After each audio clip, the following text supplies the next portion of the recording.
Governor Charlie Baker is defending his administration's vaccine rollout again after major confusion at the mass vaccination site he stopped by in Danvers yesterday, where a line stretched around the block when word got out that the site had extra doses.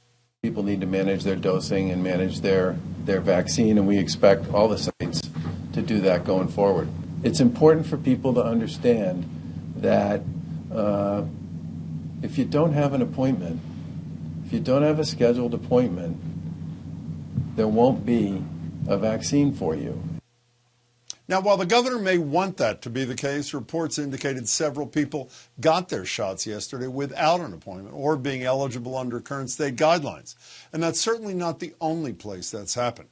Baker also touched on a change he announced yesterday, allowing a person who accompanies someone age 75 or older to one of the mass vaccine sites, meaning Mass, not Massachusetts, to make an appointment for themselves, too, a move that's already had some unintended consequences.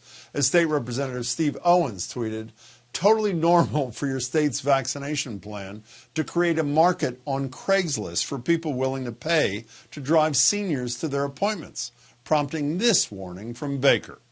If you're 75 years or older and you need assistance going through the vaccination process, you should only reach out to somebody that you know or trust to bring you as your companion. But Baker is getting some credit for progress on reducing racial disparities. After initial criticism in a January 26 letter to the governor, Congresswoman Ayanna Pressley told us on Boston Public Radio yesterday that she's been encouraged by the governor's commitment to work with community health centers and trusted leaders to reach the state's hardest hit communities. But she noted there's still more work to be done. Someone who was an asthma sufferer myself, I was very disappointed to learn that asthma was left off the list of eligible medical conditions for the COVID vaccine in the state's phase 2 rollout. You know, that's really devastating for Black and brown communities in Massachusetts, including in my district, who have disproportionately higher rates of asthma. Now, on the vaccine rollout overall, Massachusetts just got an F from a professor at Harvard for its, quote, stumbling effort to get shots in arms, for failing to prevent deaths, putting Massachusetts behind almost every other state. Nationally, the vaccine situation is looking a little bit brighter. 1 in 10 Americans have now gotten at least one dose. And today, Biden's top medical advisor, Dr. Anthony Fauci, said he thinks the process will speed up dramatically in the coming months. By the time we get to April, that will be what I would call, for better wording, open season. Namely, virtually everybody and anybody in any category could start to get vaccinated. But my favorite piece of news today, we won't be subjected to any more pandemic garbage from Robert F. Kennedy Jr. on Instagram. He was banned from the platform yesterday by its parent company, Facebook, for repeatedly sharing debunked claims about the coronavirus or vaccines. I'm joined by Dr. Cassandra Pierre. She's an acting hospital epidemiologist, infectious disease physician at Boston Medical Center, and assistant professor of medicine at BU School of Medicine. And Barry Bloom, former dean of faculty, now professor of immunology and infectious disease at Harvard's Chan School of Public Health. Doctors, thank you so much, both of you, for joining me. I appreciate it. Dr. Pierre, if I can start with you, one positive update I failed to mention is though deaths remain obviously far too high, the overall virus numbers here and across the nation are improving. I just don't understand why. It surely isn't the vaccines. There haven't been enough doses administered yet. Why are the numbers getting better? Yeah, you're right. We don't have enough vaccination in our community yet to achieve any sort of herd immunity or reduction in infections. I think one maybe overly optimistic analysis of this might be that as we have gone into a new administration, there are new rules, there is a national mask mandate, and we presume that these are being enforced more consistently. The expectation at least has been made known more explicitly. People are hopefully following these recommendations. But I also think there's a bit of a darker meaning that there are less indoor gatherings. We have less holidays, less things to look forward to, and so less opportunities to mix households and potentially transmit virus more efficiently. Dr. Bloom, you buy that analysis?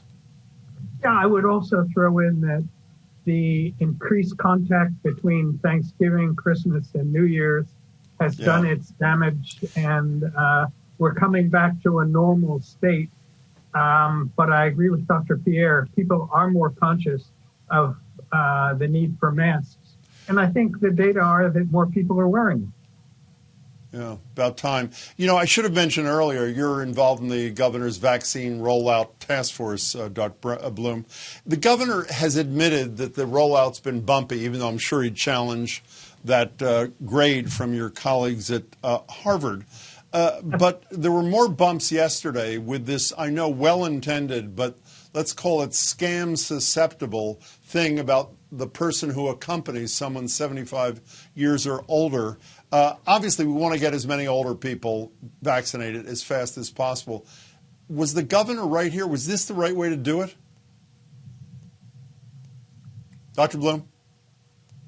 So the question is, to go back to first principles, the people most at risk of dying from this disease are people over 70 and over 65.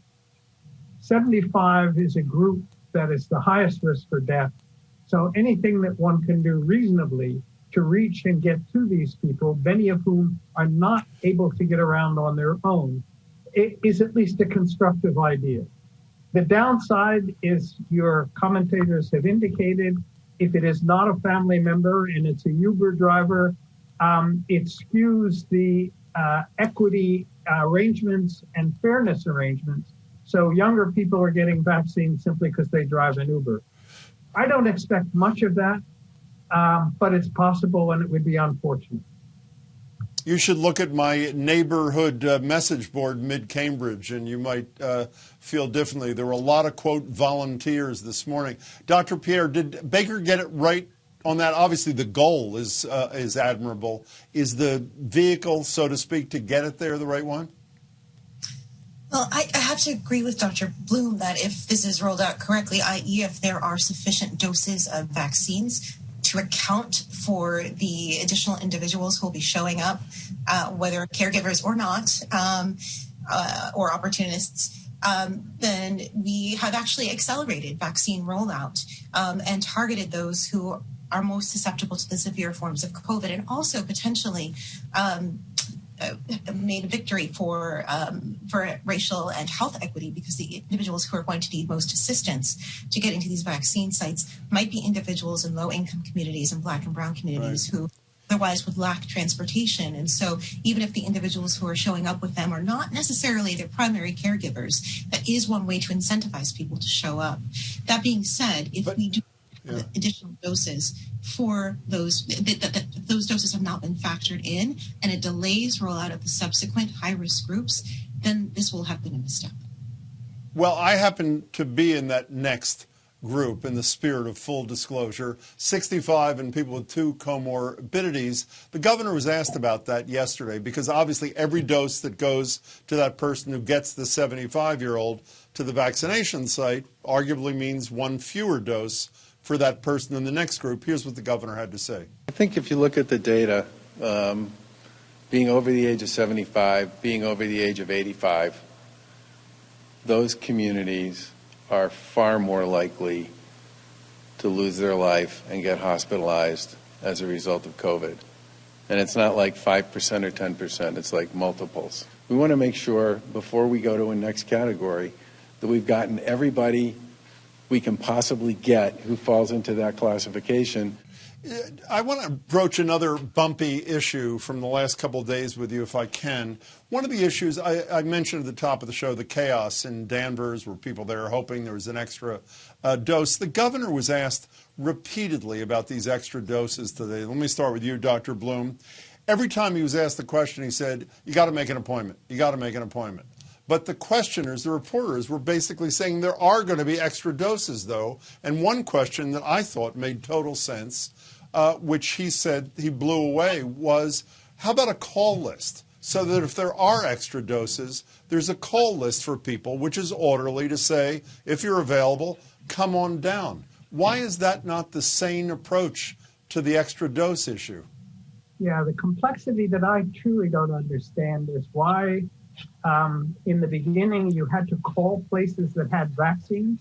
It would seem that the most sensible thing would be to have a state registry people make appointments. They're assigned to the places nearest where they live. And there should be a 30-minute list at the end of the day. We have 25 vaccines left over. We have a list of people who can use them in 30 minutes. And that would be the fairest way to do it. That was not the way it's been rolled out. Well, staying with you for a second, you're on this COVID rollout vaccine task force. West Virginia, one of the poorest states in the country, has exactly that kind of centralized pre-registration system. Indiana, I think either Arizona or New Mexico. Why don't we have one? I'm only on a committee that gives advice. I don't run things. You know, Dr. Pierre, if I may, let me move to another issue. I mentioned that Congresswoman Presley was with us on the radio yesterday. I was glad to hear that she felt that she was finding a receptive audience in the governor on some of the issues, particularly around community health centers. But I think we focus, my opinion is not a professional, we focus almost exclusively on communities of color on the issue of vaccine hesitancy and not nearly enough on the issue of vaccine access. We all read the story about the Reggie Lewis Center in Roxbury on day one, where the vast majority of people who had appointments were middle class and upper middle class whites, not people from the community. And if the issue is not just vaccine hesitancy, but vaccine access, what do we do about it? Well, I think that there are a number of things that we can do. One is, I think, clearly a better marketing plan for these vaccines in communities of color. I think that there also needs to be, disseminated vaccine sites. I think the Reggie Lewis Center is a great location. I think we need to do ongoing education. Black professionals like myself are going into communities to talk about the trust gap and why we believe in these vaccines. But I actually think that the larger issue cannot be remedied immediately by a few Black doctors and public health officials and pharmacists going out to the community. There's a longer and larger issue with trust, and the healthcare system needs to reconcile. One of the ways they can do that is by showing that it prioritizes the needs of Black community, Black and Brown community, by potentially pairing things that the community desires, things like unemployment assistance, sign up for referrals to food pantry, locating other like services. A one-stop kind of thing. Exactly. That's an excellent idea. You know, Barry Bloom, I want to change gears with you. STAT, which is the wonderful Boston Globe health and medicine and technology piece, yesterday had a story, the title of which was The Calm, meaning numbers declining, as I said at the top, before the storm, and the storm was the variants coming. So we have Andrew Cuomo in New York State saying we're going to allow stadiums to go to 10% capacity. We have Charlie Baker saying businesses that are allowed to be open can go from 25 to 40%. At the same time, we read reports that Joe Biden and his administration are thinking of shutting down domestic travel, at least between certain states like Florida and California, because of the variants on the horizon. Aren't they working at cross purposes? I mean, isn't that a problem? Of course it's a problem, but it's a problem between maximizing circulation of the current virus and minimizing the chances for expansion of variants that do much better than the current ones at transmitting, versus keeping the economic fabric of society going, jobs open, restaurants open, that we can make new vaccines for the fall for the new variants. We can't rebuild. No, but my point is, if I may interrupt, my point is Joe Biden's talking about shutting down at the same time that Baker and Cuomo are talking about opening up. Doesn't that send a confusing message to real people?